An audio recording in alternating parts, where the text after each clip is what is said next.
how's it going? Steph Davis here from flipthiswholesaler.net. I am here on a Saturday night. It's Labor Day weekend. Happy Labor Day weekend to everyone. I have a reader mail question for you guys. It's been a while. My question tonight comes from Darren, and Darren's email says, "Hi Steph, I bought your ebook last month and I'm just now starting to get my ducks in a row. You say in the book that I should find an investor-friendly title company first before I start making offers, but every place I call is telling me that it's not possible to wholesale a bank-owned property. Can you give me some advice here because I feel like I have hit a brick wall? Thank you, Darren Malinsky. Darren Malinsky." Alrighty, so Darren is getting his ducks in a row. He is in search of an investor-friendly title company to close his REO wholesale deals, and it sounds like he's calling up title companies and trying to explain to them what it is he's looking to do, whether it be a simultaneous closing or a double closing, and they're telling him, you can't do that.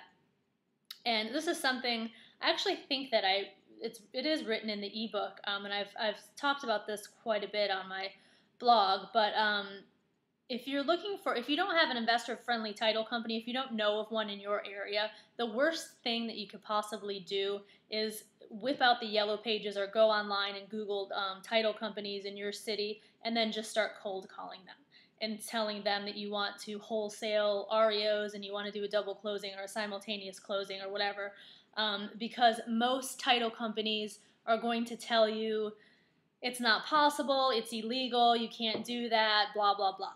That's just the way it works. Not all title companies, or the majority of title companies, are not investor friendly, or they're not creative, they don't think outside of the box. A lot of them don't anyway. So the easiest way, just save yourself all of this headache and just seek out some active wholesalers or investors, wholesalers, ideally wholesalers who are flipping REO properties, and just ask them what title company they use. If you don't know of any wholesalers that are wholesaling bank-owned properties, a great place to start would be your REIA, your Real Estate Investors Associate. Wait, is that what it stands for? REIA, Real Estate Investors Associate. Your, real estate meetings in your area. Go there. Like when I started going to REIA meetings back when I was just getting started, they always had a guy there, an attorney, that they recommended from a title company in my area, and he did and worked with investors almost exclusively. So that's one way. Another way is go online. Go to, if you want, you can post it on my Facebook, like on my fan page wall. Does anybody know of a investor-friendly title company in such and such a whatever city you're in, or go to any of the real estate forums, biggerpockets.com, flippinghomes.com, REI Club, and just start asking people. Look for people who either just make a post that says, can someone, point me in the right direction, or, start doing some networking online on Facebook or, any of the various social networking sites. But save yourself the hassle and don't try and just start cold calling title companies, because a lot of them, or most of them, are going to tell you that you can't do wholesale deals, or you can't do simultaneous closings, double closings, whatever. So as a matter of fact, if you guys read earlier in the month, I had a deal that I got off the MLS. It wasn't a bank-owned property. It was just a private seller, or a private lender actually, that took a property back. But I put it under contract, and I was able to assign it. The contract was assignable. He didn't have any addenda or anything that, didn't say that I couldn't assign it. But I did have to use, he wasn't going to let me, one of the stipulations was that I had to use his title company. So I found an end buyer, I assigned it to my end buyer, and I went to bring in the assignment contract to this person's title company, which was owned by an attorney, by the way. And they told me, you can't do this. It's illegal. You can't. This was just a regular assignment deal. So, I've ended up finding a way around it. I wasn't going to sit there and argue with them, because I found that it's in most cases like banging your head against the wall, trying to basically educate people about what an assignment was.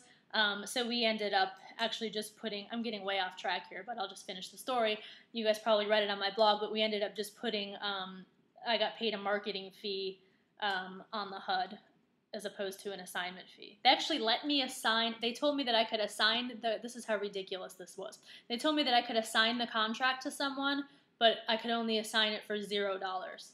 So I assigned the contract to my end buyer for a 0 assignment fee, and then we just wrote in that I was going to get paid but it ended up being $2,000, a $2,000 marketing fee. So anyway, the point of my story is that there are a lot of title companies that have no clue, unfortunately, what an assignment is, what a double closing is, simultaneous closing, all that. So long story short, find some people who are closing deals, ask them who they're using, and save yourself a whole lot of headache. So that is it for now, and I'll be back hopefully next weekend with another reader mail video for you guys. Hope everyone has a happy and safe Labor Day weekend, and I'll see you guys next time. Take care. Bye-bye.